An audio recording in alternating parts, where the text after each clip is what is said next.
नहीं, हम आवाज उठाते हैं ना कि कश्मीर के अंदर मुसलमानों के साथ ये हो रहा है, फलस्तीन के अंदर मुसलमानों के साथ ये हो रहा है, और इस तरह हम पूरी दुनिया के मुसलमान, तो वो बात उठाते हैं ना, तो हमें जो पाकिस्तान के अगर किसी हिंदू के साथ ज्यादती हो रही है या उनको फोर्स कन्वर्ट किया जा रहा है, इस्लाम के अंदर आपको पता है कि जबर नहीं है, आप चीज को मानते हैं ना, तो वहां पर जो लड़की किसी की अगर अगवा करके उसको जबरी मुसलमान बनाया जा रहा है, तो उसके खिलाफ कभी मैंने या आपने बात की है कभी?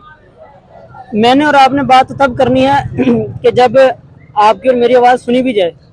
इस मुल्क के अंदर बात करना तो मैं हमारा, बात कर रहा हूँ। मैं ये कह रहा हूँ कि पाकिस्तान के जो अंदर हिंदू के ऊपर जुल्म हो रहा है उसके ऊपर हम आवाज क्यों नहीं उठाते? हिंदू के ऊपर जुल्म हो रहा है इस बारे में तो मेरी मालूमात नाकिस हैं फिलहाल, क्योंकि सिंध के अंदर हिंदू हैं और मैं इस मुतालिक इतना नहीं जानता। अच्छा, दूसरा चले, हम बाकी सारे मुसलमानों की बात उठाते हैं, जो चाइना के अंदर मुसलमानों के ऊपर जुल्म हो रहा है उसके ऊपर हम कितने एहतजाज करते हैं?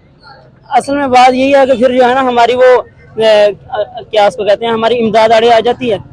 इससे पहले गुजरात के अंदर दंगे हुए थे, आपको मालूम है, बाबरी मस्जिद का मामला हुआ था। आपने वहाँ बाबरी मस्जिद का मामला हुआ, यहाँ पर मुसलमानों ने हिंदुओं के मंदिर जला दिए। फिर फर्क तो कोई ना रहा दोनों में, वो जज्बातियत पर फैसले है ना। उन्होंने हमारा मस्जिद जलाई, हम उनके मंदिर जला देंगे। वहाँ अगर चाइना ये करा तो हम क्या कर दें, ताल्लुकात तोड़ दें सारे।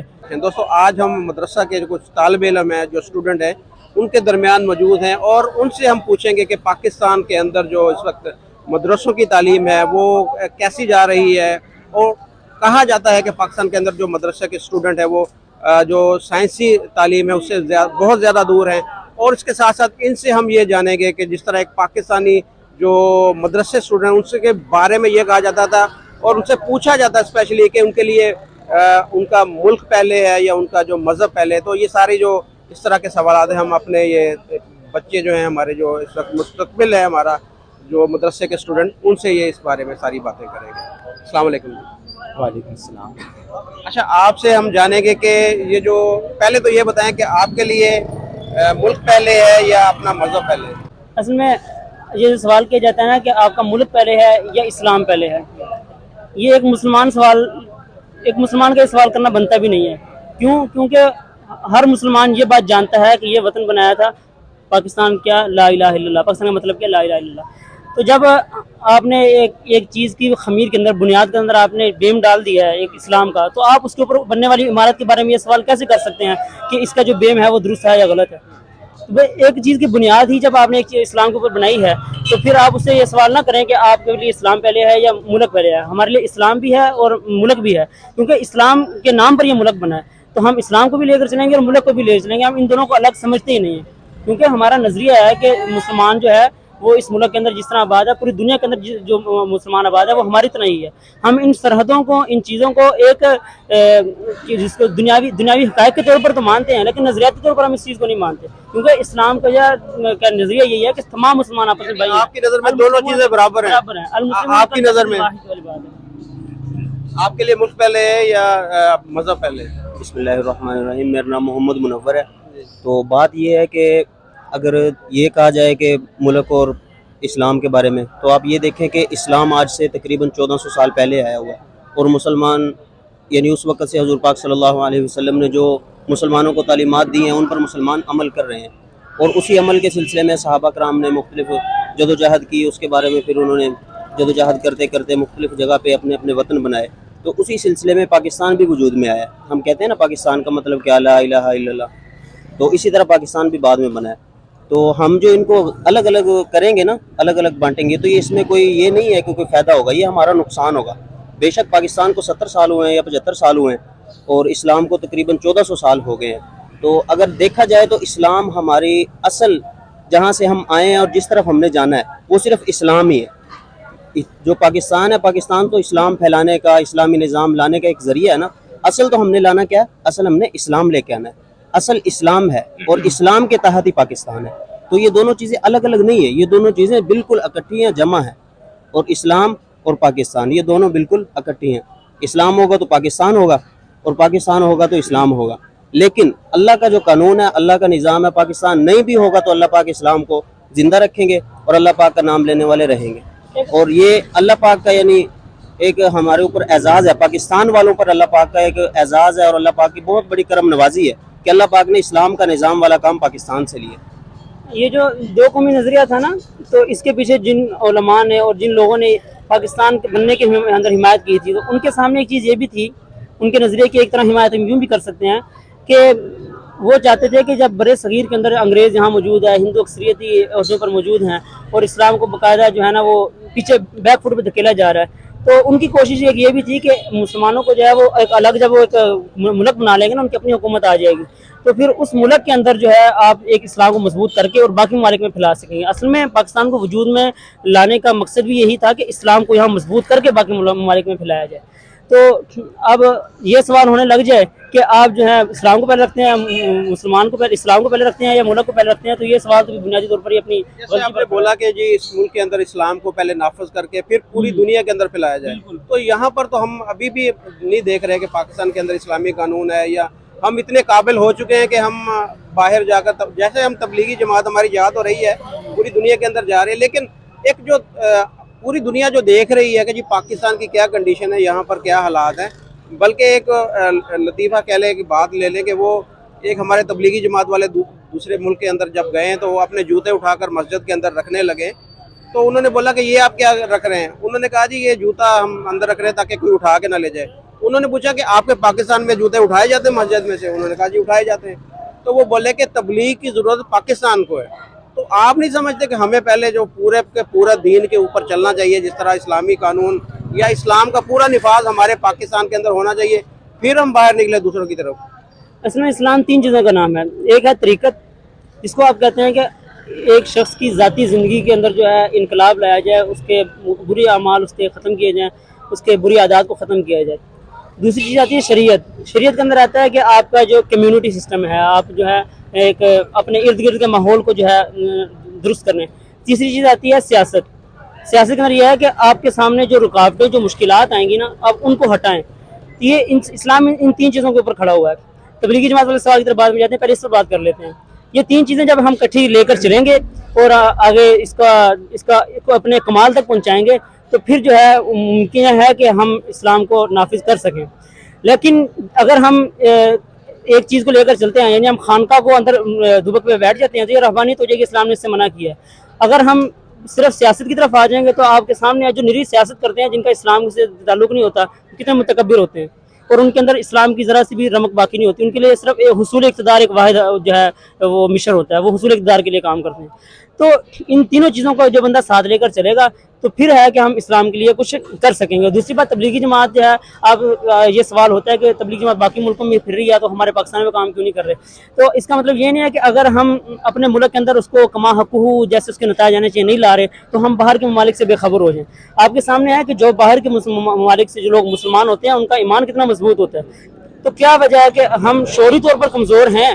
شعوری طور پر ہم کمزور ہیں، اور اس کے پیچھے بھی ایک آپ دیکھ سکتے ہیں کہ ہم نے ایک بڑا عرصہ غلامی میں گزارا ہے، اس کے بعد پھر ایک آپ غربت کا ایک لکیر کے نیچے ہم چل رہے ہیں اتنے عرصے سے، تو پھر اس کے ساتھ غربت کے اندر اور غلامی کے اندر اس طرح کی چیزیں ہمارے معاشرے کے اندر پیوست ہو چکی ہیں، اور یہ نظام کا ہی وہ معاملہ ہے۔ نظام ایسا ایسا بدلے گا، ایسا ایسا کام ہوگا، لوگ کر رہے ہیں تو کیا جا سکتے گا۔ ہاں، یہ وجہ نہیں بن سکتی تبلیغی جماعت کو روکنے کی کہ یہاں نہیں ہو رہا تو آپ باہر کیوں بھیج رہے ہیں، تو ان کو وہاں تک بھی اسلام پہنچنا چاہیے نا۔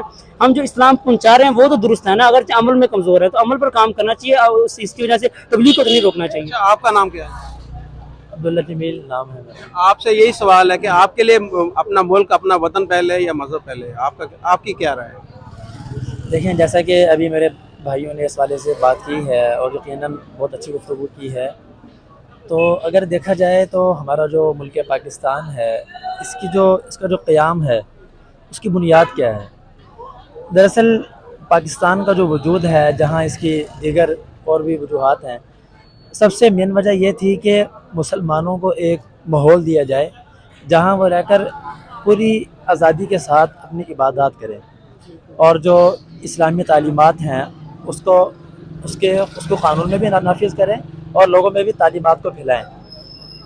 اب مسلمانوں کے لیے ان کو ملک ملا، ماحول ملا، انہوں نے اپنی تعلیمات بھی شروع کر لی، اور اسی طرح آپ دیکھیں گے کہ یہ بات بھی مانی جاتی ہے کہ مادیت جتنی مزید ترقی کر لے لیکن آخرکار جیت روحانیت کی ہونی ہے۔ یہ بات آپ مانتے ہیں کہ مادیت جتنی مزید ترقی کر لے لیکن آخرکار جیت روحانیت کی ہونی ہے؟ اور دوسری بات آپ نے جو بات کی کہ اسلام کا نظام ہمیں کمزور کیوں ہے، میرے ذہن میں اس کے حوالے سے ایک جواب یہ آیا کہ یہ حدیث پاک ہے کہ قریب ہے کہ جو فقر ہے یہ انسان کو کفر تک پہنچا دے۔ تو گویا اسلامی تعلیمات کا جو نفاذ ہے، اس کی بقا جو ہے، اس کے لیے معاشی استحکام بہت ضروری ہے۔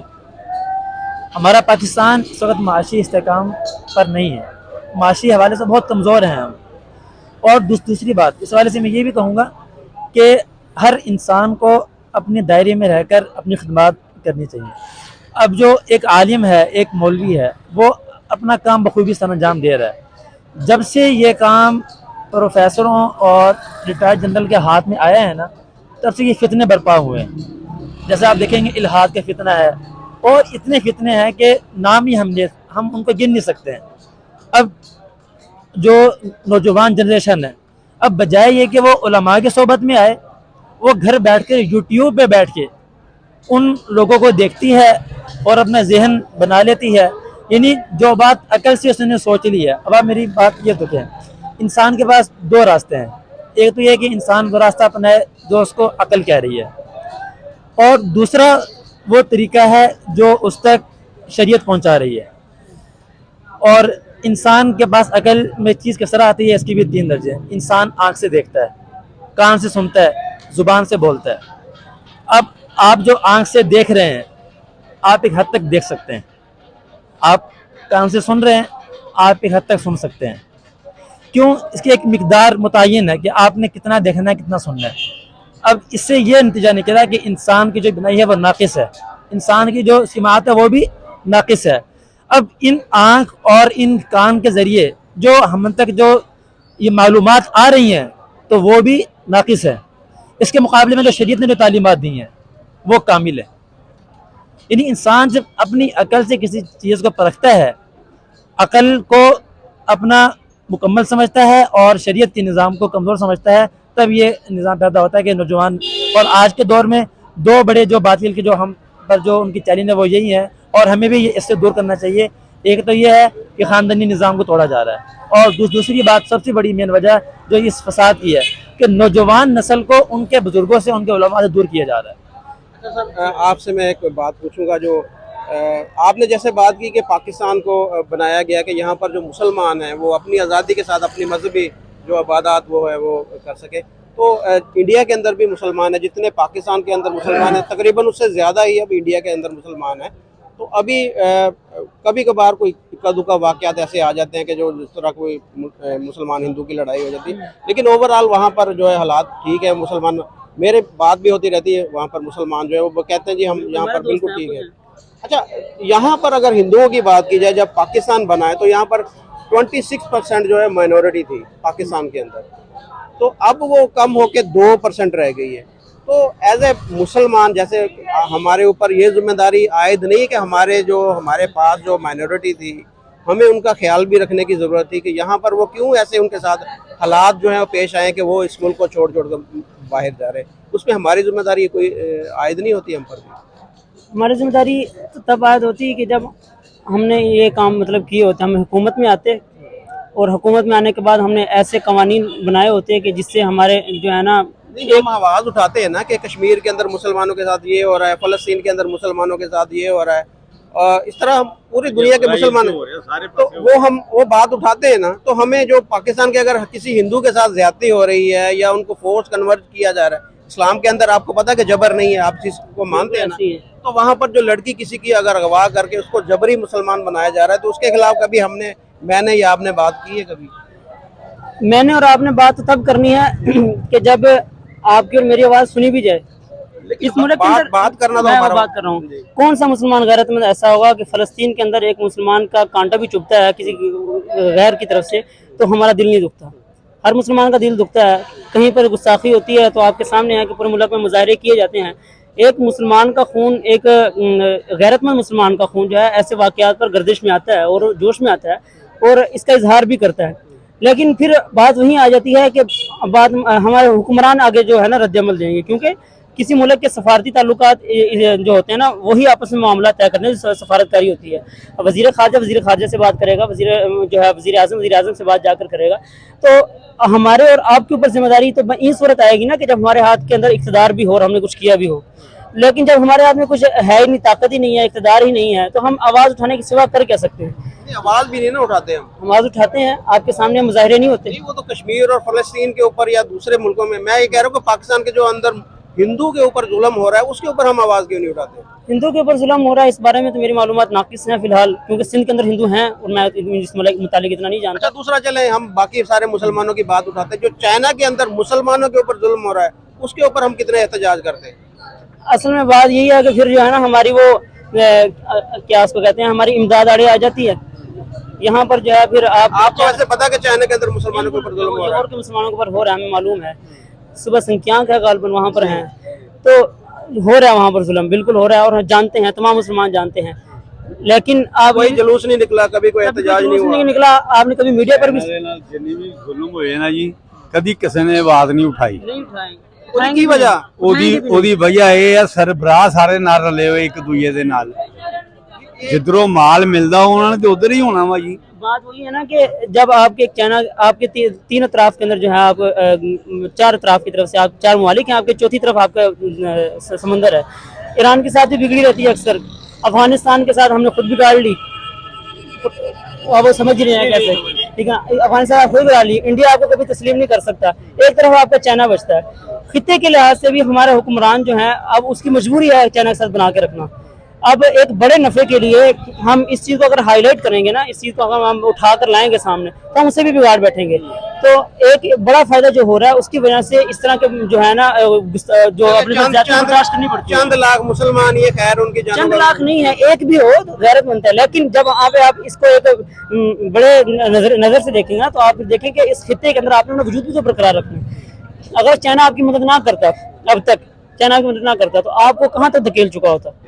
چائنا مدد کری جاندہ وا تے مسلمان مروائی جاندہ وا۔ نہیں، اور ایک بڑا فیکٹ بھی یہ ہے کہ اسلام کو جو ہے اس وقت صرف یہ خطرہ نہیں ہے کہ آپ جو ہے نا معاشی طور پر کمزور ہیں، اسلام کو بیرونی طاقتوں کا بھی خطرہ ہے، اسلام کے خلاف جو ہے اس وقت پوری دنیا جو ہے وہ اس کے خلاف آئی ہے، اور آپ نے بڑے صغیر کے اندر اسلام لانا تھا یہاں پاکستان کے اندر، تو اسلام لانے کے اب تک سب سے نہ لائے جانے کی اب تک سب سے بڑی وجہ بھی یہی ہے کہ آپ کے خلاف مخالفت بہت زیادہ ہے۔ پاکستان کے اندر کیا پوری دنیا کے اندر کہیں پر بھی مسلمان کو نماز پڑھنے سے کوئی نہیں روکتا، روزہ رکھنے سے کوئی نہیں روکتا، اذان سے بھی کوئی نہیں روکتا، کہیں چائنا کے اندر ہے یہ سارا کچھ؟ چائنا کے اندر بھی ایک صوبے کے علاوہ تمام جگہ پہ آزادی ہے تمام جگہ پر آزادی، وہ بھی ایک خطے کے اندر جو مسلمانوں پر ظلم ہو رہا ہے اس خطے کے بیک پر بھی کچھ ایسے سیاسی ایشوز ہیں جن کی وجہ سے جو ہے وہ مسلمانوں پر ظلم ہو رہا ہے، بہرحال وہ پھر ایک لمبی ڈسکس ہے۔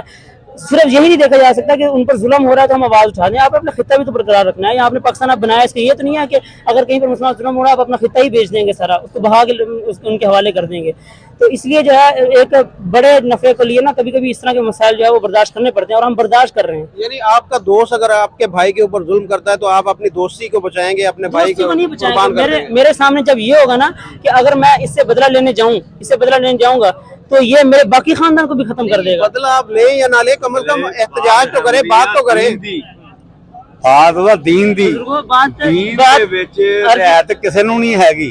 بالکل ایسی ہے، بات یہ ہے کہ دین صرف جذبات کا نام نہیں ہے، دین سیاسیات کا بھی نام ہے، کہیں کہیں آپ کو بیک ڈور پر آنا پڑتا ہے۔ آپ صلی اللہ علیہ وسلم نے مدینہ منورہ کے اندر کیے تھے معاہدے یہودیوں کے ساتھ، چلتے رہے نا، مشرکین مکہ حدیبیہ کے اندر جا کے آپ صلح کر کے آگے واپس، سارے صحابہ کہہ رہے تھے یا رسول اللہ یہ کیا، ہم سچ پر نہیں ہیں؟ آپ نے سچ پر ہیں، حضرت عمر کھڑے ہو گئے، حضرت عمر جیسا جلیل صحابی جو ایک اشارے پر جان قربان کرنے کے لیے تیار ہے، لیکن جب اس نے دیکھا کہ آپ صلی اللہ علیہ وسلم فیصلہ کر رہے ہیں تو بس چپ کر کے مان لیا۔ تو ایسے واقعات صلح حدیبیہ جیسے شعیب ابی طالب کے جیسے گھٹ گھٹ کر رہے 3 سال تک، اسلام سچ تھا، میں عرض کر رہا ہوں اسلام سچ تھا نا وہاں پر، لیکن 3 سال شعیب ابی طالب میں گزارے ہیں نا، ٹکڑے کھا کر گزارا کیا نا، تو ایسے دور آتی رہتے ہیں امت پر، یہ نہیں ہے کہ اگر ظلم ہو رہا ہے تو پھر آئندہ بھی ہوتا رہے گا، ممکن ہے کہ آئندہ ہم ایسی طاقت پکڑ جائیں کہ جہاں ہم چائنا کو روک سکیں، فی الحال جب آپ ایسی پوزیشن میں نہیں ہیں تو آپ کو بیک فوٹ پر آنا پڑتا ہے، تھوڑا سا بیک فوٹ پر آ کر آپ کو تھوڑا سا یہ تو حکومت کی مجبوری ہے کہ حکومت بات نہیں کر رہی، لیکن میں علماء کرام کی بات کر رہا ہوں، میں عام پاکستانیوں کی بات کر رہا ہوں، وہ بھی نہیں آواز اٹھا رہے اس کے اوپر۔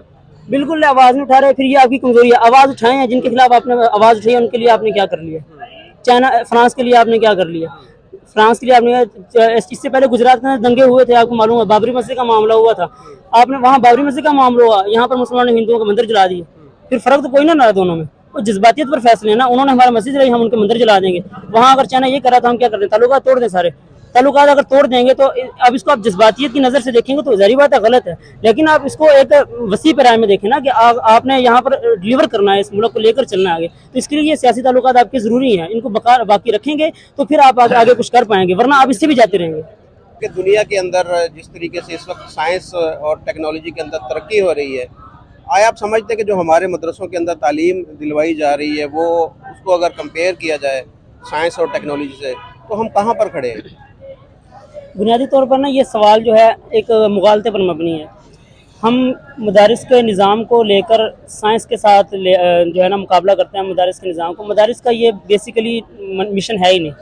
मदारिस का मिशन ये था कि दीन की तालीम को आम किया जाए, और हमारी साइंस और टेक्नोलॉजी जो है ये हमारी यूनिवर्सिटियों के ज़िम्मे थी, क्योंकि ये तफरीक जो है ये मदारिस वालों ने नहीं पैदा की। ये तो जब बड़े सगीर में अंग्रेज़ आया था तो उसने जो है बड़े सगीर का जो पहले निज़ाम तालीम चला आ रहा था उसको उसने मुल्ला की तालीम क्या करिएगा रद्द कर दिया। तो उस वक्त मदरसे की तालीम को अलग कर दिया गया और उसके मुकाबले में जो है दूसरी तालीम लाई गई ताकि अंग्रेज़ के लिए ग़ुलाम ज़हन तैयार हो सके। उस वक्त फिर मदारिस का एक निज़ाम वजूद में आया जिसमें सिर्फ मदारिस की तालीम, दीनी तालीम को जो है वो उसका रिवाज दिया गया, राइज किया गया। तो वही सिलसिला फिर आगे चलता है। फिर बड़े सगीर की तकसीम हुई, पाकिस्तान आज़ाद हुआ, हिंदुस्तान अलग हुआ, तो उसके बाद जो है फिर वही जो है एक ज़हनियत जो चली आ रही थी कि मुल्ला और मिस्टर की तकसीम कर दी गई थी, और ये एक ऐसी खलीज है हमारे दरमियान की जिसको पाटना मुमकिन नहीं है। तकरीबन नामुमकिन भी ना हो तो मुश्किल बहुत है कि हमारे जो है ना एक मुल्ला और मिस्टर के दरमियान एक तफरीक पैदा कर दी गई कि यूनिवर्सिटी वाले अलग हैं और मदरसे वाले जो है ये अलग हैं। हालांकि हम एक ही माशरे में रहते हैं, एक ही जगह पर रहते हैं, तो हमारा ये एक तो नज़रिया भी गलत है और दूसरा ये सवाल भी हमारा नहीं बनता। क्योंकि जब आपने एक मुल्ला को, एक मौलाना साहब को अगर आपने एक मिशन ये दे दिया है कि आपने मस्जिद तक रहना है, आपने मिंबर संभालना है, वो खुदा न खास्ता अगर बाजार में भी उतरता है या वो किसी और मैदान में उतरता है तो उसको किस किस्म के तानों का सामना करना पड़ता है। तो अव्वल तो आप इसको कंपेयर ना करें मदारिस की तालीम को कि वो इसके सामने आए टेक्नोलॉजी के सामने, क्योंकि मदारिस अपना काम बखूबी कर रहे हैं। और अल्हम्दुलिल्लाह मदारिस ने पाकिस्तान के अंदर आप कहीं भी चले जाएँ, किसी भी कोने में चले जाएँ, कोई मस्जिद, कोई मिंबर, कोई मुसल्ला खाली नहीं है कि जहाँ पर मदरसे का पड़ा हुआ अपनी जिम्मेदारी ना निभा रहा हो। तो इसके अलावा आप मदारिस से क्या चाहते हैं कि उससे ज़्यादा क्या हो आगे? मेरा ये सवाल ये था कि जैसे कि आप एक मदरसे से पढ़ा हुआ जो एक हमारे इमाम मस्जिद हैं या जो मिंबर के ऊपर जाकर बैठते हैं, वो क्या वो दुनियावी अलूम के ऊपर भी उनकी इतनी ग्रिप होती है कि जो उनके सामने जो बैठने वाले हैं, जैसे जुमे का खुतबा होता है, वहाँ पर दुनियावी तालीम के बारे में भी डिस्कस होना चाहिए या नहीं होना चाहिए? ये अलग सवाल है कि ये सवाल ये है कि जो मिंबर पर आकर बैठता है वो मौजूदा ज़माने के जो मसाइल हैं, नए जो पेश आ रहे हैं मसाइल, फ़िकी मसाइल हों या जिस किस्म के भी हों दीन के मुतालिक, उस मुतालिक वो कितनी मालूमात रखता है। तो इस मुतालिक अल्हम्दुलिल्लाह पाकिस्तान के अंदर बहुत बड़े मदारिस काम कर रहे हैं। जामिया रशीद का नाम आता है हमारा, इसी तरह जामिया बिनोरिया आलमी है, वहाँ पर माशाल्लाह इंटरनेशनल लेवल के स्टूडेंट्स आते हैं पढ़ने के लिए, और इसी तरह बैतुल तलगंग का नाम आता है माशाल्लाह। इसी तरह काफ़ी मदारिस हैं कि जो दोनों चीज़ें लेकर साथ चल रहे हैं। अब हम भी आपके सामने जामिया दारुल क़ुरान मुस्लिम कौम में हम पढ़ते हैं, तो हम अल्हम्दुलिल्लाह BS भी साथ कर रहे हैं और हमें असातिज़ा की तरफ से मुकम्मल इजाज़त है ताकि आपको बाहर की तालीम का भी अंदाज़ा हो, मदरसे की भी। तो आप दोनों को साथ इक्वली लेकर आके जब आप मिंबर पर आकर बैठेंगे तो सामने आपके बात करने वाला जब कोई सवाल उठाता है किसी मौजू पर तो आपको उस मुतालिक पता हो। तो ये है कि मदारिस के तलबा जब यहाँ से निकल कर जब मिंबर पर आते हैं तो अल्हम्दुलिल्लाह अपना जो है काम खूबी करते हैं और उन मसाइल से वाकिफ़ होते हैं। अच्छा, जैसे आपने बात की, सॉरी मैं आपकी बात काट रहा हूँ, कि जब जुमे का खुतबा हो रहा है या जो भी मिंबर पे बात हो रही है, तो मैं नहीं समझता, मैंने आज तक मेरी 50-51 साल उम्र हो गई है कि तो जो हाजरीन में से कोई बंदा उठकर सवाल कर सके, कोई इतनी जरूरत ही नहीं होती। अव्वल तो कि वो इमाम साहब ही गुस्सा कर जाते हैं कि जी ये इसने सवाल क्यों पूछा। पहली बात तो ये है। दूसरी बात ये कि मैं अभी भी आपको फैसलाबाद की ऐसी बहुत सारी मसाजिद बता सकता हूँ कि जहाँ पर जो आलिम हैं जो हमारे मिंबर के ऊपर बैठे हैं उनको दुनियावी चीज़ों के बारे में इल्म ही नहीं। वो जो जुमे का खुतबा देते हैं वो पुरानी जो कहावतें हदीस से भी नहीं साबित, जो वो बुजुर्गों की बातें कि जी वो बुजुर्ग ने ऐसे कर दिया, बुजुर्ग ने वैसे कर दिया, वो इस तरह की जो किस्से हैं वो अपनी मसाजिद के अंदर सुनाते हैं। तो क्या वो जो वहाँ पर जो लोग बैठे हैं जो उनके रोज आए दिन वो खुतबे सुनते हैं, उनके ऊपर क्या असर पड़ता होगा इन सारी चीज़ों का? मदारिस के अंदर जो तालीम दी जाती है ना वो कुरान और हदीस की है। किसी भी क्लास के अंदर, किसी भी सबक के अंदर हमें ये नहीं बताया जाता कि फ़लाँ बुज़ुर्ग ने ये किया और फ़लाँ बुज़ुर्ग ने ये किया। ये हिकायतें होती हैं और ये अक़ीदतमंदों के लिए होती हैं, जो अक़ीदत रखते हैं ना उनके दरमियान में काम करते हैं। मदारिस के अंदर बेसिकली जो आप कुरान और हदीस की ही तालीम होती है और वही सिखाया जाता है, फ़िक़ा की, कुरान की, हदीस की, और इसी तरह इस तक पहुँचने के लिए जो उलूम होते हैं, ग्रामर, अरबी ग्रामर वगैरह, ये चीज़। अच्छा, फिर जब वो तलबा वो जब लोग आते हैं मिंबर के ऊपर, तो अब उनके सामने जब इन मसाइल का सामना करना पड़ता है, तो ये गलती मदारिस की नहीं है, फिर ये उसकी शख्सी गलती है। और दूसरी बात, सवाल करने का तरीका ये नहीं होता कि जब एक मिंबर पर बैठा हुआ एक शख्स एक मौजू पर गुफ्तगू कर रहा है, उसके सामने अगर 50 आदमी बैठा है तो 50 आदमी का ज़हन मुख्तलिफ है, और कोई भी खड़ा होकर कोई भी सवाल कर देगा, तो इससे आप क्या समझते हैं कि उस मस्जिद का एक माहौल मुंतशिर नहीं होगा? जब एक मिंबर पे बैठा हुआ एक शख्स अपना कॉन्सेप्ट लेकर, तरीका क्या होता है वैसे? उसके लहदगी में बात करना है। अगर आप किसी बारे में आप क्लियर नहीं है, अगर आप किसी बार, अभी इससे पहले भी हमारी ऑफ द रिकॉर्ड बात हो रही थी, तो अगर आप किसी बारे में क्लियर नहीं है तो ऐसे सवाल आप अलहदगी में कर सकते हैं उससे। लेकिन जब आप 50 लोगों के सामने वो बात करेंगे, कि ज़ाहिर बात है वो बात आपकी है, वो सबकी नहीं है, हर बंदे का अपना मसला है, तो मिंबर पर वही बात की जाती है कि जो सबके लिए बराबर हो, सबके लेवल को लेकर चलना होता है। मिंबर पर कभी भी एक बंदे के ज़हन के मुताबिक बात नहीं की जाती, इसलिए वहाँ पर मिंबर पर खड़े होकर अब हम इस चीज़ को अगर रिवाज दे दें, तो आप क्या समझते हैं कि इससे फिरका वारत को नहीं आएगी, हवा नहीं मिलेगी? कोई भी शिया किसी भी सुन्नी की मस्जिद में जाकर खड़ा होकर ऐसा सवाल कर दे, एक शिया उसको दुरुस्त समझता है, सुन्नी का नज़रिया वो दुरुस्त नहीं है, तो वहाँ क्या लड़ाई नहीं होगी? इसी तरह सुन्नी अगर किसी शिया की मस्जिद में चला जाए, तो ये तो फिर एक फसाद का जरिया बन जाएगा कि आप किसी मस्जिद में जाकर सवाल कर ले, यूँ खड़े हो जाए, ये कोई तरीका तो ना हुआ फिर। बिल्कुल आपने सही कहा। अभी तो ये नौबत आती ही नहीं है। आपको ये पता है कि जो अहले हदीस की मस्जिद है वहाँ पर सुन्नी कम जाते हैं, जो इसी तरह अभी तफरीक बनी हुई है हमारे, जो यहाँ पर बात की जाए, लोग जाते ही नहीं, बरेलवी नहीं जाते अहले हदीस की मस्जिद में, अहले हदीस बरेलवी की मस्जिद में नहीं जाते यहाँ। जी, इस चीज़ को ख़त्म करना चाहिए। अल्हम्दुलिल्लाह मैंने आज मगरिब की नमाज़ बरेलवियों की मस्जिद में पढ़ी है, ठीक है, और हम तो कोई मसला नहीं है, हम पढ़ते हैं सबके पीछे, मुसलमान हैं, सिर्फ फ्रूई इख्तलाफात हैं हमारे छोटे से, और इनको हवा बनाकर हम जो अपनी जो है भड़ास निकालने लग जाते हैं, या इस तरह इस हद तक ले जाते हैं कि मतलब कि बर्तन ही अलग कर लो और दीवारें ही अलग कर लो, तो ये ऐसी चीजें हैं। मैं भी उसी जमात जिससे आपका ताल्लुक है, मैं उनके, मेरे फॉलोअर थे, एक दफ़ा हम जा रहे थे, साथ ही जा रहे थे, तो टाइम हो गया नमाज का, तो हम अहले हदीस मस्जिद में चले गए, तो उन्होंने जुराबें पहनी हुई थी, हमने नमाज पढ़ी, तो मैं जब बाहर निकला हूँ तो मेरे जो साथी थे उन्होंने बोला कि आप घर जाके दोबारा नमाज पढ़ लेना। मैंने कहा कि क्यों, क्या किया हुआ? कह रहे जी इसने जुराबें पहनी थी और इसने जो है ना वो मसा किया होगा, तो लिहाजा हमारे फिरके के अंदर जो है वो मसा करना जायज़ नहीं, तो आप अपने घर जाके नमाज दोबारा से पढ़ लें। तो ये सारी चीज़ें आप समझते हैं, ये ठीक है?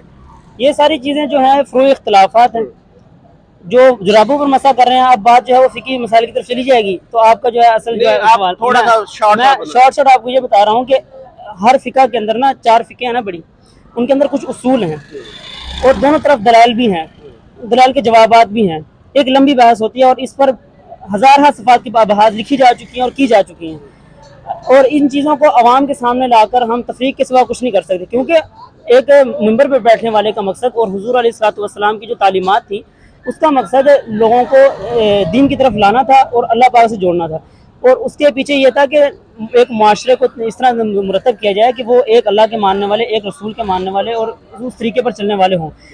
बेसिकली तो ये था। उसके बाद जो है इस तरह के इख्तलाफात, और ये तो इख्तलाफ तो रहमत होता है किसी भी मेरे कहने का मकसद ये है कि एक जो गैर मुस्लिम हमें देख रहा है, या हमारे इस वक्त जो हमारे चैनल को मोस्टली ये गैर मुस्लिम ही देखेंगे, तो वो जब देखेंगे कि मुसलमानों के अंदर इतनी तफरीक है कि यहाँ पर इतने फिरके हैं और कोई एक बात कर रहा है, कोई दूसरी बात कर रहा है, तो वो कैसे देखेंगे कि इस्लाम को अगर वो देख रहे हैं तो वो क्या समझे कि कौन सा जो फिरका है वो सही इस्लाम के ऊपर है। मेरे कहने का मकसद ये है कि हमारे जो फरोई इख्तलाफात आप कह रहे हैं वो नहीं होने चाहिए, हमें एक ही सबको एक चीज़ के ऊपर मुत्तफिक होना चाहिए, ताकि कोई भी अगर इस्लाम को स्टडी करे तो उससे कोई बात टोक रहा हूँ कि मैं आपको ये नहीं कह रहा कि सबको एक जगह पर मुत्तफिक होना चाहिए, क्योंकि सब एक जगह पर मुत्तफिक हो ही नहीं सकते, ज़हन मुख्तलिफ है। दूसरी बात फिरका वारियत की ये है कि आप देख लें कि कैथोलिक ईसाई अलग हैं, दूसरे प्रोटेस्ट अलग हैं, तो अब उनके भी दरमियान फिरके हैं, और उनके फिरकों में फिरके हैं, यहूदियत में कितने फिरके हैं, लेकिन उनको कभी भी मीडिया पर हाईलाइट नहीं किया जाता। इसलिए नहीं किया जाता है कि क्योंकि वो अपनी मौत आप मर चुके हैं, वो मज़ाहिब क्योंकि वो मनसूख हो चुके थे और उन्होंने इतनी तारीफात कर दी कि वो अपनी मौत मर चुके हैं, उस तरफ कोई जाते नहीं हैं। इस्लाम के लिए ये जो है ना एक चैलेंज है, ये सामने आता है कि जो भी सवाल उठाता है वो ये कहता है कि जी फ़िरका वारियत इतनी, हम किसको दुरुस्त कहें। तो भाई सबसे पहले तो है नमाज़ पढ़ लें, अपने हुकूक अदा कर लें, ये तो चीज़ें बुनियादी है ना। कुरान पाक के अंदर जो कहते हैं कि आप कुरान पाक का तर्जुमा करें, उसके अंदर चंद आयात हैं जिसके अंदर इख्तलाफात हो सकते हैं, मतलब फ़िक़ही इख्तलाफ हैं, तो आप उसका किसी आलिम से जिस तरह आपका दिल मुत्तफिक होता है, जिस तरह आपका ज़हन जो जिसकी दलील आपके ज़हन को अपील कर रही है, आप उस तरफ चले जाएं। बाकी तो पूरा दीन एक ही है सबका, नमाज़ें भी वही पढ़ते हैं, रसूल भी वही है, सब कुछ वही है। हम 90% को छोड़कर 10% पर आकर क्यों नंग मारते हैं? चले मैं आपकी बात से मुत्तफिक हूँ कि यहाँ पर होना चाहिए। एक चीज़ मैं दोबारा उसी पहले सवाल पर दोबारा आऊँगा कि इस वक्त जो साइंस और टेक्नोलॉजी पूरी दुनिया के अंदर इस वक्त उसके ऊपर जोर हो रहा है। जितने बड़े मुल्क हैं, जब अमेरिका की मिसाल ले लें, बरतानिया, बेल्जियम, जापान, फ्रांस, इटली, सारे गैर मुस्लिम ही है। कोई भी एक इस्लामी मुल्क जो है वो इतना आगे क्यों नहीं है? उसकी क्या रीज़न है? हम इतने पीछे, मुसलमान इतने पीछे क्यों हैं? असल में आगे जाने और पीछे रहने का नजरिया जो है वो अलग अलग है। उनके लिए आगे जाने का नजरिया ये है कि आपको मादियत परस्ती के इस हद तक ले जाएं कि आप एक रूहानी ताकत को, एक रूहानी वजूद को, और माँ बाद तबियत जिसको कहते हैं, माँ बाद तबियत यह है कि अल्लाह ताला की ज़ात जो रूहानी है, जिनको हम महसूस नहीं कर सकते, और इसी तरह मरने के बाद की ज़िंदगी, जब हमारे सामने जब ये चीज़ें आती हैं ना, ये सारी चीज़ें, तो हम फिर उसकी वजह से जब मादियत की तरफ नहीं जाते।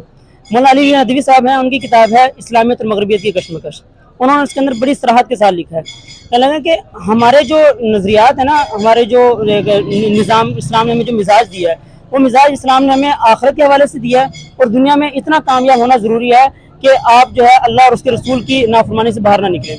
अच्छा, मगरबी ममालिक आगे क्यों जा रहे हैं? मगरबी ममालिक इसलिए आगे जा रहे हैं कि उन्होंने इस चीज़ पर मेहनत की है।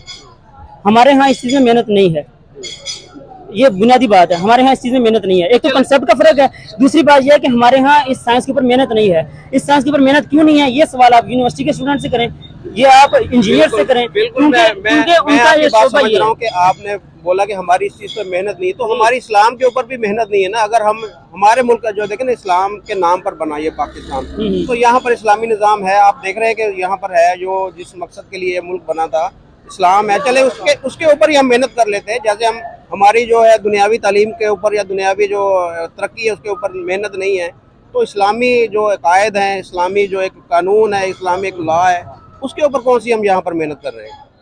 अच्छा, इस्लामी कानून के हवाले से अव्वल तो यह है कि इस्लाम का निज़ाम अभी तक पूरी दुनिया में कहीं भी नहीं है, खिलाफत का निज़ाम। ये आपको शायद याद होगा कि आज से कुछ अर्सा पहले, तकरीबन 1986-87 की बात है, बेनज़ीर भुट्टो साहिबा के सामने एक मसला आया था कि तुर्की के साथ बुल्गारिया गालिबन, वहाँ पर मुसलमानों को जुल्म हुआ था। तो बेनज़ीर भुट्टो साहिबा की ये अल्फाज थे, और मौलाना ज़ैदुर राशिद साहब इस अल्फाज की नकल करने वाले हैं। मौलाना ज़ैदुर राशिद साहब फरमाते हैं कि अब तो कोई खिलाफत उस्मानिया भी नहीं है कि जिसके सामने हम जाकर अपना रोना रो सकें। और इस वक्त बुनियादी तौर पर यही है कि हम जो है ना, खिलाफत के हवाले से और इस्लामी निज़ाम के हवाले से वाकई जो है शिकस्त का शिकार हैं, और अपनी अपनी जद्दोजहद का सवाल होना है हमसे आलमी निज़ाम का सवाल नहीं होना। मुझसे ये सवाल होना है कि मैंने इस्लाम के लिए क्या किया, कि आपसे ये सवाल होना है कि आप इस्लाम के लिए क्या किया। हाँ, हमसे ये सवाल नहीं होना कि ऐसा क्यों नहीं हुआ, ऐसा क्यों नहीं हुआ, ये सवाल नहीं होना। एफर्ट के ऊपर सवाल होगा। एफर्ट के ऊपर सवाल होना है। तो एफर्ट अल्हम्दुलिल्लाह हर बंदा अपनी जगह पर कर रहा है। पाकिस्तान में एफर्ट हो रही है, इस्लामी निज़ाम हो रही है। इस्लामी निज़ाम की आप इस्लामी निज़ाम आप क्या चाहते हैं? मैं आपसे एक सवाल करता हूँ, आप एंकर तो आप, मैं चलो सवाल करना आपका हक है। एक मैं सवाल आपसे करता हूँ, इस्लामी निज़ाम क्या होना मेरा देखिए, पाकिस्तान बना है ला इलाहा इल्लल्लाह मुहम्मद रसूलुल्लाह, ये कलमे के बुनियाद पर बना है। तो आप समझते कि इस मुल्क के अंदर कलमे का कानून इस वक्त है, मौजूद है? हमारी पार्लियामेंट के ऊपर लिखा हुआ ला इलाहा इल्लल्लाह, सिर्फ लिखने से पूरा हो जाएगा। मेरी बात सुने, और इसके साथ लिखा हुआ इस्लामी, लिखा हुआ इस्लामी जमहूरिया पाकिस्तान, कि वहाँ पर जो भी कानून बनेगा वो इस्लाम से मुतसादिम नहीं होगा। ठीक है, अब गाहे बगाहे ऐसी कुव्वत दरमियान में काम करती रहती है। सूदी निज़ाम है वो इस्लाम के अंदर है। बात सुने ना, मैं आपको वही क्लियर कर रहा हूँ कि गाहे बगाहे ऐसी सूरतें दरमियान में पैदा होती रहती हैं कि जो किसी ना किसी शिक को तब्दील करने के लिए कभी, तो उसके लिए उलमा आवाज़ उठाते हैं। आपके सामने है कि मुजाहरे भी होते हैं, सियासी तौर पर भी इसका जो है ना कला कमा करने की कोशिश की जाती है। सूदी निज़ाम की बात कर रहे हैं, सूदी निज़ाम ऐसा है कि इस वक्त पूरी दुनिया इसकी लपेट में है, और आप इस निज़ाम से एकदम निकल नहीं सकते। इसके लिए आपको सबसे पहले इस निज़ाम में दाखिल होना पड़ेगा। मुफ्ती उस्मानी साहब का इस पर बाकायदा काम हो रहा है और चल रहा है। उन्होंने इस्लामी बैंककारी के नाम से कुछ ऐसे उसूल वज़ा किए हैं कि जिसके अंदर बिल्कुल सूद को ख़त्म तो ना किया जाए, लेकिन उसकी जो हुर्मत है उसको थोड़ा सा कम कर दिया जाए। हुर्मत का मतलब यह है कि उसकी शनाख्त को, उसकी कबाहत को थोड़ा सा कम कर दिया जाए। तो ऐसे उसूल वज़ा किए जा रहे हैं, और ये ऐसा नहीं हुआ करता कि आप एकदम ही इसको बदल दें आकर, सूदी निज़ाम को छोड़ दें। जो मुल्क के अंदर, देखिए इस्लाम के अंदर है कि चोर है, चोरी करेगा तो उसके बाजू का हाथ काटना चाहिए। ठीक है, इसी तरीके से मुख्तलिफ जो है वो सजाएं रखी गई हैं। हुदूद की बात कर रहे हैं आप, हुदूद का इजरा हुआ जाए, हुदूद का इजरा किया जाए, तो आप क्या समझते हैं कि अगर पाकिस्तान के अंदर यहाँ पर अगर हुदूद के निज़ाम नाफिज कर दिया जाए तो यहाँ मुखालफत नहीं होगी? हमारे अपने मुखालफत नहीं करेंगे? मुखालफत होना या ना होना एक अलग बात है। हमारे देखिए इस वक्त उलमा कराम, मौलाना फजलुर रहमान साहब की बात लगा लें, वो हुकूमत में भी है, वो असर और रसूख भी रखते हैं, आया उन्होंने कभी आवाज उठाई इसके ऊपर? पार्लियामेंट के अंदर बात उसकी मानी जाती है जिसकी सीटें ज्यादा हों, और अमूमन पाकिस्तान के अंदर बात उसकी मानी जाती है जिसकी पंजाब में कुव्वत हो। मुल्ला की ना तो पार्लियामेंट में सीटें ज्यादा हैं और ना मुल्ला के पास जो है पंजाब में कुव्वत है। आवाज तो उठानी चाहिए या नहीं? आवाज तो वो उस लेवल तक उठा रहे हैं जिस लेवल तक उनका हाथ पड़ता है, आवाज उस लेवल तक उठा रहे हैं। आप एकदम से उठ के एक 9-10 साल तो बड़ा होता है, 4 साल बच्चे के मुंह में आप जो है वो ग़िज़ा नहीं खिला सकते कि जो हम 20 साल 22 साल के बच्चे को देते हैं। ये हमारा जो निज़ाम है इस वक्त, इस्लाम का निज़ाम है, इसको बड़ा वक्त लगेगा ऊपर आते हुए, क्योंकि इसके पीछे ताकतें हैं। और 75 साल हो गए, 75 साल हो गए, 75 साल हो गए हैं। तो आप अगर आप तारीख उठा कर देखें तो कम से कम भी किसी कौम को बदलने के लिए 200-300 साल लगते हैं। यहूदियों ने एक दिन के अंदर नहीं बदल दिया। यहूदियों ने खिलाफत उस्मानिया को तोड़ने के लिए 200 साल मेहनत की है। वो ये निज़ाम लाने के लिए वो कई सौ साल से मेहनत कर रहे हैं वो। तो अगर हम आज कोशिश करेंगे तो हमारे 200-300 साल बाद आप समझ रहे हैं कि जिस तरह पाकिस्तान के जो मुआशी प्रॉब्लम है, जिस तरह हम एक 1.2 बिलियन के लिए IMF के साथ झुके पड़े हैं और जिस तरह हमें कर्जा देना है सारे मुल्कों का, तो आप समझ रहे हैं कि हम इतने स्ट्रांग हो जाएंगे कि अपनी मर्जी से इस मुल्क के अंदर कुछ कर सकते हैं? हो जाएंगे, इसका जो है ना सवाल तो कबल अज़ वक्त दिया नहीं जा सकता। हो जाएंगे, क्योंकि आप हमारे मुल्क में ना तो सियासी इस्तेकाम है अभी तक, ना माशी इस्तेकाम है, ठीक है ना, इन्हिताज चल रहा है, सब जानते हैं, देख रहे हैं हम। अलबत्ता कोशिश अपने अपने तौर पर की जा सकती है और हो रही है। बेसिकली जो है मदारिस से बात शुरू हुई थी, क्योंकि आज आकर सुई यहाँ अटकती है कि फिर मदारिस क्या कर रहे हैं। कितने मदारिस हैं? 20,000 मदारिस हैं, उसमें 20 लाख बच्चा पढ़ रहा है, तो वो क्या कर रहा है? तो उसका सवाल का जवाब मैं आपको शुरू में दे चुका हूँ कि मदारिस का जिम्मे जो काम लगाया था वो तो बखूबी कर रहे हैं, ठीक है ना। उसके अलावा अब आगे क्या करना है, कैसे होना है, वो तो अब हालात के मुताबिक ही फैसला होगा। ये दीनी तालीम जो मिल रही है, आप जब बोला कि इतने बच्चे इस वक्त तालीम हासिल कर रहे हैं, आया वो बच्चे जो हैं इस मुल्क की तरक्की में क्या किरदार अदा कर रहे हैं? मुल्क की तरक्की किस हिसाब से आप क्या चाहते हैं? मुल्क की क्या तरक्की मैं ये चाहता हूँ कि ये इस वक्त जो पाकिस्तान के अंदर जो गुर्बत की शरह है वो तकरीबन 30 से 35% होगी, यानी कि हर तीसरा बंदा जो है वो गुर्बत की शरह से नीचे चला गया। साल के अंदर कोई मौलवी हुकूमत में आया? मौलाना फजल रहमान तो हमेशा से रहते हैं हुकूमत में आए। मैं हुकूमत की बात कर रहा हूँ, पार्ट होना अलग बात है, किसी इत्तेफाक करने अलग बात है। ये तो उनकी सियासी चाल है ना कि वो किसी न किसी हुकूमत के साथ मिल जाते हैं, ये तो सियासी चाल है। और ये हर छोटी पार्टी ऐसे ही करती है, ये तो उनकी सियासी चाल है। आप ये बताएं कि पावर में आए, पावर में तो मेरा ख्याल फिर पावर में जब वो कोई मौलवी नहीं आया तो मौलवी से सवाल क्यों, उसने क्यों कुछ नहीं किया अभी तक? मैं ये कह रहा हूँ कि जिस तरह से आप कहते हैं ना कि जी मदरसे में जो बच्चे पढ़ते हैं वो हम अपना फर्ज पूरा कर रहे हैं, वो पढ़ के निकल रहे हैं, इसी तरह मैं कह रहा हूँ जो यूनिवर्सिटी से हमारे साइंटिस्ट बन के निकल रहे हैं, या वो तो देखे ना वो कुछ साइंसदान बन रहा है या कुछ चीज़ बना रहा है। अभी आप देखें पाकिस्तान ने एटम बम नहीं बनाया ना, वो साइंसदानों ने बनाया ना। अच्छा जी, वो मैं कह रहा हूँ कि उसकी एटम बम की हिस्ट्री क्या है कि उसके फार्मूले वगैरह वो कौन लाया था सारे? वो देखें वो एक साइंटिस्ट ही लेके आया था ना, डॉक्टर कदीर खान लेके आए थे। कहाँ से लाए थे? बाहर से लेके आए थे वो, बाहर। हाँ जी, बाहर से लाए थे ना। अब बाहर के लोग साइंस के ऊपर काम कर रहे हैं, वो फार्मूले वहाँ से लेके आए। हमारे पाकिस्तान के अंदर मौलवी से सवाल होता है कि उसने साइंस के अंदर काम क्यों नहीं किया। यही बात है, ठीक है, मौलवी का काम ही नहीं है साइंस के अंदर। नहीं, हम ये चाहते हैं कि जिस तरह मदरसे के अंदर अब दीनी तालीम देते हैं, इस तरह दुनियावी तालीम भी साथ में दे दें, और कोई बात नहीं है। हम दुनियावी तालीम दे दें। अगर आप मेरी बात सुने कि एक फील्ड है किसी बंदे की, वो उस फील्ड के अंदर जो है वर्क कर रहा है अपना, तो आप उसको बैक वक्त दूसरी फील्ड पकड़ा के उसको अपनी फील्ड का बेड़ा गर्क करना चाहते हैं, खराब हो जाएगा निज़ाम। ऐसा निज़ाम हमारे जामे के अंदर मैट्रिक का तो है तालीम, हम इससे बढ़कर हम क्या करें? हम ये या फिर ये है कि हम आलिम बनाना छोड़ दें, हम साइंटिस्ट बनाना शुरू कर दें। फिर हमारी यूनिवर्सिटियाँ क्या कर रही हैं? फिर वो क्यों आलिम नहीं बनाते? वहाँ हम हमसे ये सवाल हमसे क्यों नहीं करते कि आप आलिम भी बनाए, बच्चों को पढ़ाएं? वहाँ ये सवाल क्यों नहीं होता? मैं बिल्कुल आपकी बात से एग्री करता हूँ, लेकिन आप देखें, आप माशाल्लाह आलिम हैं, उससे माशरे पे क्या फ़र्क पड़ा है?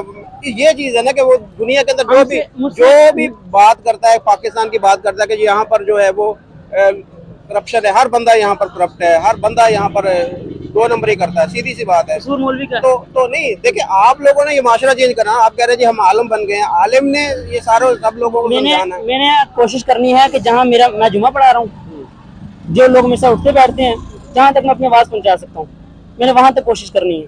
और हर मौलवी वहाँ तक कोशिश कर रहा है, बात कर रहा है।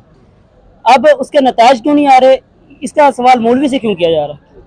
नताज तो लोगों ने लेकर आने हैं, वो तो अपनी बात पहुंचा रहा है। अगर तो वो मौलवी कहीं बैठकर वो दीन की बात ना कर रहा हो, कहीं किसी मस्जिद के अंदर जुमा ना हो रहा हो, और वो कहीं लोगों को दीन के मसाइल ना बता रहा हो, या पाकिस्तान के अंदर आप किसी को फिकी मसला पेश आए, कोई बंदा मुझे ऐसा नहीं मिला आज तक कि जिसने मुझे कहा यार मुझे ये मसला पेश है, इसका हल मुझे किसी मौलवी ने दिया नहीं। मौलवी तो अपना काम कर रहा है, अब इनकलाब क्यों नहीं आ रहा है, इसका मौलवी सवाल एक सवाल, आखिरी सवाल आपसे ये करूंगा कि अभी जो करप्शन का एक जो रेटिंग निकली है पूरी दुनिया के अंदर, उसमें पहले जो 25 मुल्क है कोई भी एक इस्लामी मुल्क नहीं है। पाकिस्तान का नंबर 100 पता नहीं कुछ नंबर है, 100 मेरे ख्याल 34वां नंबर है शायद। तो ये कहाँ पर हम खड़े हैं कि हम कहते हैं कि जी हम मुसलमान हैं, हम कलमे पढ़ने वाले हैं, लेकिन जब दयानतदारी की बात आती है हम दुनिया में 134वें नंबर पर हैं। ये तो कमजोरी फिर मुसलमान की है, इस्लाम की तो ना हुई, कमजोरी मुसलमान की है। उन्हें करना चाहिए काम, क्यों नहीं कर रहे वो? उन्होंने अपनी जब दीनी तालीमात को छोड़ दिया, उन्होंने भूल गए अपने बुनियाद को और इस्लाम को, हुज़ूर अलैहिस्सलातु वस्सलाम के दिए हुए तरीके को, सहाबा के तरीके को, अपनी तारीख को भुला दिया। मुसलमानों की एक ज़माना गुजरा है जिन्होंने राज किया है पूरी दुनिया के ऊपर, तो जब हमने वो तरीक़ेकार छोड़ दिए हैं तो अब हमसे ये शिकवा अगर कोई करता है तो बिल्कुल बजा कर रहा है। हम गलत कर रहे हैं तो हम गलत साबित हो रहे हैं, तो इसलिए पहले खुद को बदलने की ज़रूरत है, माशरे को फिर ऐसे ऐसे ही बदला जाएगा। अलबत्ता इसके लिए कसूरवार किसको ठहराया जाए, तो मजमूई तौर पर इस पाकिस्तान का और मुसलमानों ममालिक के अंदर चाहे हुक्मरान हो चाहे अवाम हो, सारे जो है ना इसके अंदर कसूरवार है, किसी एक को दोष नहीं दिया जा सकता।